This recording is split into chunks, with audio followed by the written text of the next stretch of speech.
नमस्कार साथियों, मेरे YouTube चैनल पर शिक्षा विभाग से संबंधित नवीनतम अपडेट्स पाने के लिए सब्सक्राइब कीजिए, बेल आइकन को प्रेस कीजिए और ऑल नोटिफिकेशन को ऑन करके रखें, जिससे नवीनतम अपडेट्स आपके मोबाइल पर तुरंत मिल सके। साथियों, विभाग के द्वारा star program back to school उपचारात्मक शिक्षण शुरू हो चुका है और इसी के साथ ही सभी राजकीय विद्यालयों हेतु गतिविधियाँ शुरू हो गई है और इसी के साथ ही एक महत्वपूर्ण कार्यक्रम हमें और करना है, जो कि है ऑनलाइन असेसमेंट। साथियों, ये 21 से 24 जनवरी 2022 के मध्य हमको कराना है और इस उपचारात्मक शिक्षण के अंतर्गत हमें काफ़ी सारे काम और भी करने होंगे और जो back to school remedial program है उसकी जो प्रमुख विशेषता है उसको ध्यान में रखते हुए इस कार्यक्रम का सफल आयोजन करना है। तो साथियों, इस पूरे प्रोग्राम की क्या क्या विशेषताएं हैं, क्या क्या इसमें खास बातों का ध्यान रखना होगा, इसकी पूरी जानकारी आज मैं आपको इस वीडियो के अंदर दूंगा कि आपको ऑनलाइन असेसमेंट किस प्रकार से लेना है और इसका रिकॉर्ड का संधारण भी आपको किस प्रकार से करना है। तो इसके लिए वीडियो को शुरू से अंत तक जरूर देखें। साथियों, इसी के साथ ही जो बैक टू स्कूल कार्यक्रम है, ये स्टार प्रोग्राम है, इसके संबंध में मैंने अपने 2 वीडियो और बना रखे हैं, जिसके अंतर्गत पहले इसके दिशा निर्देश हैं और दूसरा इस कार्यक्रम के संबंध में जो रिकॉर्ड का संधारण है वह है। दोनों ही वीडियो की लिंक और उसकी जो PDF है वह मैं आपको डिस्क्रिप्शन बॉक्स में और वीडियो के अंत में उपलब्ध करवा दूंगा, जहां से आप उसको देखकर इस प्रोग्राम की पूरी जानकारी आप प्राप्त कर सकेंगे और आपके विद्यालय में इसका उपयोग कर सकेंगे। साथियों, स्टार बैक टू स्कूल उपचारात्मक शिक्षण प्रोग्राम है। साथियों, स्कूल फिर से खुलने के बाद हमने ब्रिज प्रोग्राम के माध्यम से अपने छात्रों को सीखने में मदद की है। ब्रिज प्रोग्राम के तहत सभी स्कूलों में कार्यपुस्तकों का प्रभावी ढंग से उपयोग किया है, गतिविधि आधारित शिक्षण का उपयोग करके पढ़ाया है, नियमित मूल्यांकन किया और छात्रों का समर्थन भी हमने किया है। इसी क्रम में उपचार रेमिडिएशंस कार्यक्रम हमारा शुरू हुआ है। स्कूल बंद होने के कारण होने वाली लर्निंग गैप्स को कम करने के लिए 2 चरणीय बैक टू स्कूल कार्यक्रम अक्टूबर में शुरू किया गया था। साथियों, इस अक्टूबर में ये फेज़ 1 था और ये ब्रिज प्रोग्राम था। ब्रिज प्रोग्राम के लिए उपयोग किए जाने वाले पहले 4 पीरियड थे और ये हमारा कंप्लीट हो चुका है। अब हमारा जो कार्यक्रम है वह दिसंबर यानी जनवरी से लगा के मार्च तक का है और ये फेज़ 2 है। इसमें रेमिडिएशंस जो प्रोग्राम है वह है सीखने के स्तर पर आधारित उपचारात्मक कार्यक्रम के लिए उपयोग किए जाने वाली पहली 2 कालांश है और इसके लिए दोनों ही कार्यक्रमों में हमने जो यूज़ करी है वर्कबुकों का यूज़ करा है। और बैक टू स्कूल कार्यक्रम के चरण नंबर 2 में छात्रों को उनकी वास्तविक सीखने के स्तर पर आधारित पिछले ग्रेड दक्षताओं पर टारगेट समर्थन दिया जाना है। ओवरऑल जो व्यूज़ है हमारे और व्यूज़ इस प्रकार से रहेंगे।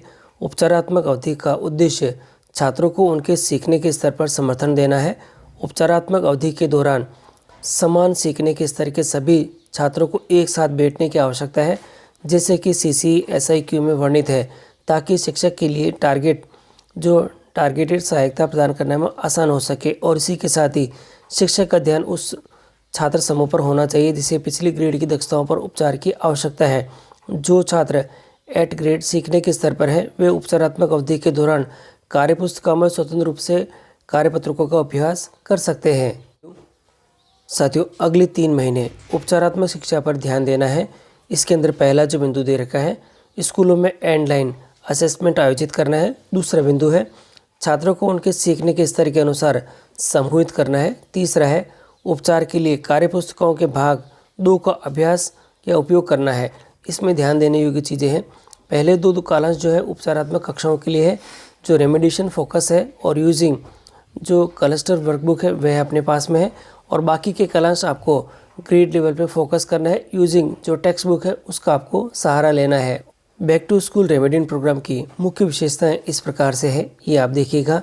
जनवरी से शैक्षणिक वर्ष के अंत तक यानी 1.5 घंटे 1.5 घंटे पहले 2 पीरियड के लिए देने हैं प्रतिदिन है और सीखने के स्तर के अनुसार समूह बनाने हैं।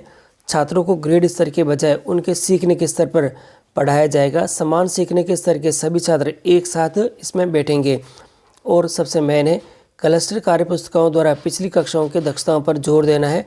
क्लस्टर कार्यपुस्तिकाएं पहल, प्रयास और प्रवाह प्रखर के भाग यानी पार्ट 2 का उपयोग हमें किया जाना सुनिश्चित करना है। तो ये 3 विशेषताएं प्रमुख है और इसको आपको ध्यान में रखते हुए कार्य करना है। साथियों, step number 1 online assessment date. साथियों, डेट है 21 जनवरी से 24 जनवरी 2022 तक ऑनलाइन असेसमेंट है और इसका जो मुख्य उद्देश्य है वह मैं दिखा देता हूँ। छात्रों को सीखने के समूह का निर्णय लेने के लिए शिक्षक कार्यपुस्तकों में ऑनलाइन मूल्यांकन का उपयोग करेंगे। साथियों, आपकी कार्यपुस्तकों के अंदर ये ऑनलाइन असेसमेंट दे रखे हैं। आपको क्या करना है, अब इन 3 दिनों के अंदर साथियों ये जो दे रखे हैं 21 से 24 जनवरी के लिए, इसके अंदर आपको ये सभी बच्चों को आपको टेस्ट लेना है और टेस्ट लेने के बाद में स्टूडेंट्स की जो परफॉर्मेंस होगी उसका रिकॉर्ड आपको ये जो बॉक्स बना होगा इसमें लिखना है या रिमार्क लिखेंगे और स्टूडेंट कौन से ग्रुप के अंदर है आपको इस ग्रुप के अंदर चयन करना है और आपको रिमार्क लिखने के बाद टीचर के सिग्नेचर आपको यहाँ पे करने हैं। साथियों, समूहीकरण के लिए जो मापदंड है वह इस प्रकार से हैं। देखिएगा, उपचारात्मक अवधि जो 2 पीरियड्स के लिए छात्र को उनके सीखने के स्तर के अनुसार समूहीकृत किया जाना है। छात्र समूह के लिए उपयोग किए जाने वाले मापदंड वाली तालिका नीचे दे रखी है। इस तालिका का उपयोग करके आपको ये सारा काम करना है। देखिएगा, यहाँ पे जो यहाँ दे रखा है ये सभी यहाँ जो कॉलम चल रहे हैं वो ग्रेड के हैं। ग्रेड 3 है, 4 5 है, 6 7 है और 8 है। जो क्राइटेरिया दे रखा है वो दे रखा है all student to cover behind grade. जो कॉम्पिटेंस दे रखा है वह है अगर, तो आपको जो ग्रेड है, जो ग्रुप है, वो जो लेवल है लर्निंग लेवल का उसको 1 और 2 के अंदर रखना है। और स्टूडेंट स्कोरिंग अगर बिलो 30% है तो आपको उसको 2nd नंबर के ग्रुप में रखना है, कक्षा 2 का है। और स्टूडेंट स्कोरिंग बिटवीन 30 से 60% के बीच में है तो 3rd 4th के ग्रुप में रखना है आपको और उसका लर्निंग लेवल का ग्रुप हो जाएगा वो। और इसी के साथ ही स्टूडेंट स्कोरिंग 60% से अबव करता है तो 8 ग्रेड के ग्रुप में रखना है। इसी प्रकार से ये भी देखिए और ये सभी इसके यहाँ दे रखे हैं, तो आप आपकी सुविधा के लिए इसका स्क्रीनशॉट भी ले सकते हैं और अकॉर्डिंग टू इसके जो यहाँ पे क्राइटेरिया दे रखा है इसी क्राइटेरिया का उपयोग करके आपको ग्रुपिंग करने हैं। साथियों, ऑनलाइन असेसमेंट आयोजित करने के बाद शिक्षक वर्कबुक में दिए गए ऑनलाइन असेसमेंट के अंत में छात्र के प्रदर्शन रिकॉर्ड में भरें, जैसे कि नीचे दिए गए हैं। और प्रदर्शन के अनुसार छात्रों को समूहीकृत भी करना है। मैंने आपको बता दिया था कि आपको इस प्रकार यहाँ से जो बच्चों का रिमार्क देना है और रिमार्क देने के बाद में जो स्टूडेंट्स का ग्रुप है, 3 ग्रुप हमारे पास में हमने बना रखे हैं, तो तीनों ग्रुपों के अकॉर्डिंग बच्चों को क्या करना है, डिवाइडेशन करना है। साथियों, उपचार के लिए कार्यपुस्तिकाएँ पृष्ठ संख्या दे रखी है। देखिएगा आप यहाँ पे जो कि हमारे लर्निंग आउटकम्स है वह इस प्रकार से दे रखे होंगे। ग्रेड नंबर 3rd के अंदर पहल दे रखी है और इंग्लिश, हिंदी और मैथ्स तीनों के यहाँ दे रखे हैं। लर्निंग लेवल अगर 1 2 है तो पेज नंबर 51 से 106 के बीच में मिलेंगे। लर्निंग लेवल 1 और 2 दे रखा है हिंदी के अंदर तो पेज नंबर 51 से 104 नंबर पेज पे मिलेंगे। और लर्निंग लेवल 1 और 2 है तो पेज नंबर 51 से 106 पे मिलेंगे। इसी प्रकार कक्षा 4 और 5 के लिए दे रखी है और इसी प्रकार 6 से 7 के लिए प्रवाह है और कक्षा 8 के लिए प्रखर है। तो हर एक के लिए जो लर्निंग लेवल है कौन कौन से पेज पे मिलेंगे आपको ये पूरी जानकारी यहाँ दे रखी है। आप चाहे तो ये इसका स्क्रीनशॉट भी ले सकते हैं। Student grouping remediations in the primary schools, इसके लिए आपको क्या करना है ये देखिएगा। रेमिडिएशन स्टूडेंट ग्रुपिंग उपचारात्मक अवधि के दौरान समान सीखने के स्तर के सभी छात्रों को एक साथ बैठने की आवश्यकता होती है, जैसे कि CCSIQ में वर्णित है, ताकि शिक्षक के लिए लक्षित सहायता प्रदान करना आसानी से हो सके। और शिक्षक का ध्यान उस छात्र समूह पर होना चाहिए जिससे कि पिछली ग्रेड क्षमताओं का उपचार की आवश्यकता होती है। जो छात्र एंड ग्रेड सीखने के स्तर पर है वे उपचारात्मक अवधि के दौरान कार्यपुस्तिका में स्वतंत्र रूप से कार्यपत्रकों का अभ्यास भी कर सकेंगे। साथियों, आप यहाँ देखिए इस प्रकार से ग्रुपिंग करने हैं। जो बच्चे कक्षा के स्तर के अनुसार है और उनको आपको ग्रुपिंग कर देना है। और जिन बच्चों को अगर आपकी आवश्यकता है ग्रुपिंग के साथ में तो उनको ग्रुपिंग में आपका सहयोग भी देना है। जिन बच्चों के लिए अगर आपको आवश्यकता है कि टीचर उसके अंदर स्वयं पार्टिसिपेट करके बच्चों को जो लर्निंग लेवल कम है जिन बच्चों का और कक्षा के अनुसार कक्षा स्तर के अनुसार नहीं है, उनको टीचर स्वयं उन ग्रुपों के साथ बैठकर उनके लर्निंग लेवल को सुधारने और लर्निंग गैप को कम करने के लिए उनका सहयोग करेंगे। साथियों, प्राथमिक विद्यालय के अंदर यदि 2 शिक्षक हैं तो वे काम किस प्रकार से करेंगे ये देख लीजिएगा, स्क्रीन के ऊपर है। ग्रेड 1 से 5 के लिए 2 शिक्षकों वाले स्कूल उपचारात्मक अवधि के लिए निम्नलिखित समूह का सुझाव दिया गया है। उसमें एक में जो एक शिक्षक है वो रेमिडिएशंस करेंगे और दूसरा जो 8 ग्रेड के टीचर्स बच्चों के ऊपर काम करेंगे। शिक्षक उपचारात्मक पर ध्यान दे 3 कक्षाओं के छात्र एक साथ बैठेंगे। इसमें दे रखा है कक्षा 3 4 5 में छात्र सीखने के स्तर 2 पर हैं तो वे इस प्रकार से बैठेंगे ग्रुप में। और कक्षा 3 4 5 में छात्र सीखने के स्तर कक्षा 3 और 4 के स्तर पर हैं तो वे इस प्रकार से बैठेंगे। और जो 8 ग्रेड के हैं कक्षा 1-2 के छात्र सीखने के स्तर 1-2 पर हैं तो वो यहाँ बैठेंगे, इस प्रकार से ग्रुप बनेंगे। और कक्षा 4-5 के छात्र सीखने के स्तर 4-5 पर है तो वो इस प्रकार से यहाँ पे बैठेंगे। और सीखने के स्तर पर आधार पर पुनः समूहबद्ध करने के बाद छात्र अपने सीखने के स्तर के आधार पर बैठेंगे और ही एक ही सीखने के स्तर पर विभिन्न वर्गों का एक साथ बिठाया जा सकेगा। साथियों, प्राथमिक विद्यालय के अंदर अगर 3 अध्यापक हैं तो वे कुछ इस प्रकार से काम करेंगे। 3 अध्यापक हमारे पास हैं। पहला अध्यापक कक्षा 1 व 2 के विद्यार्थियों के सीखने के स्तर 1 व 2 8 ग्रेड के बच्चों के लिए काम करेगा।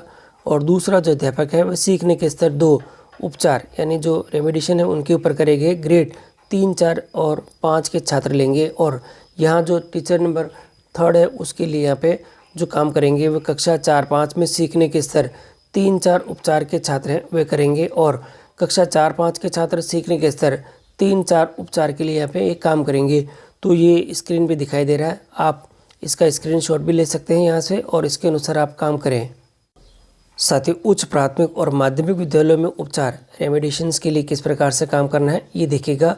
उच्च प्राथमिक और माध्यमिक विद्यालय 3 शिक्षक अगर विद्यालय के अंदर हैं तो आपकी स्क्रीन के ऊपर दिखाई दे रहा है किस प्रकार से काम करेंगे। एक जो शिक्षक है पहला वो ग्रेड 6-7 में छात्र जो लर्निंग लेवल 4 के हैं उनके साथ काम करेगा। टीचर नंबर 2 है वह 2 ग्रुपों के साथ में काम करेगा। कक्षा 6-7 में छात्र सीखने का स्तर 5 और 6 उनके लिए है। और कक्षा 6-7 में छात्र सीखने के स्तर 6-7 8 ग्रेड है उनके लिए करेगा। और जो बाकी के बच्चे हैं वो तीसरे ग्रुप के अंदर यहाँ पे आ जाएंगे। तो इसके अनुसार आपको काम करना है। इसी प्रकार 4 शिक्षक दे रखे हैं विद्यालय के अंदर तो आपकी स्क्रीन के ऊपर दिखाई दे रहा है। इस प्रकार से आपको काम करना है। और आपकी सुविधा के लिए जो स्क्रीन के ऊपर जो आपको दिखाई दे रही है PDF की फाइल दिखाई दे रही है, इसका लिंक मैं अपने डिस्क्रिप्शन बॉक्स में भी उपलब्ध करवा दूंगा, जहां से आप ये PDF डाउनलोड करके आपके विद्यालय के शिक्षकों के अनुसार आप आपके जो ग्रुपिंग की जो व्यवस्था है टीचर के साथ में बैठ के वो कर सकेंगे। और इसी के साथ ही उपचारात्मक कार्यक्रम के जो मार्गदर्शक सिद्धांत है वे इस प्रकार से रहेंगे। उद्देश्य कार्यपुस्तिकाओं को समाप्त करना नहीं है, छात्रों को उनकी गति में सहायता करना है। उपचारात्मक कार्यक्रम वह समय है जब शिक्षक पीछे रह जाए छात्रों पर विशेष ध्यान दे सकता है। समूहीकरण का उद्देश्य शिक्षक के लिए कक्षा का प्रबंधन करना आसान बनता है। उपचारात्मक कार्यक्रम के दौरान मुख्य क्षमताओं दक्षताओं पर भी ध्यान देना है। और इसी के साथ ही कार्यपुस्तकों पर आधारित पढ़ने की शिक्षण प्रणाली जो हमारे सामने दे रखी है वह कुछ इस प्रकार से रहेगी। तो यहाँ देखिए सभी बच्चों की एंडलाइन करनी है। कार्यपुस्तकों के पार्ट नंबर 2 में शुरू में दिया गया है, ये आपको ध्यान रखना है। और विद्यार्थी समीकरण एंडलाइन आकलन के आधार पर ही होगा। और इसके अंदर जो पहला जो दे रखा है आपके पास में दक्षता आधारित जो प्लानिंग हमको करनी है और इसी के अनुसार ही में बच्चों के साथ गतिविधि करनी है। और गतिविधि के साथ ही बच्चों के कार्यपुस्तकों में अभ्यास भी करवाना है। और अभ्यास कराने के साथ ही दक्षता पढ़ाने के बाद प्रत्येक बच्चे का हमें आकलन करना है। अगर फिर से में कोई कमी रह गई तो हमें वापस ये शुरू से काम करना शुरू कर देना है। तो इस प्रकार से आपको ये कार्य करना है। इसी प्रकार से कार्यपुस्तकों के आधारित पढ़ने की शिक्षण प्रणाली का पालन करना है। आकलन करें कि अंतिम मूल्यांकन करें और अपनी कक्षा में छात्रों का समूहीकरण करें। योजना पहले 2 अवधियों के दौरान छात्रों को उनके सीखने के स्तर के अनुसार समूहित करना है। पढ़ाना छात्रों के साथ कक्षा में गतिविधियों को संचालन करना है। अवधारणाओं का परिचय देना है। अभ्यास करें, सिखाई गई अवधारणाओं का अभ्यास करने के लिए कार्यपुस्तकों का उपयोग करें। आकलन करें, सीखने को मापने के लिए कार्यपुस्तकों में दिए गए साप्ताहिक आकलन का उपयोग हमें करना है। तो साथियों ये कंप्लीट आपके जो उपचारात्मक शिक्षण है उसके बारे में जानकारी आपको मिल चुकी है। इसको ध्यान में रखते हुए अब आपको पूरा प्लानिंग करनी है। फिर भी अगर आपको कोई समस्या आ रही है तो आप मुझे कमेंट कर सकते हैं। कमेंट का जवाब मैं शीघ्र देने की कोशिश करूँगा।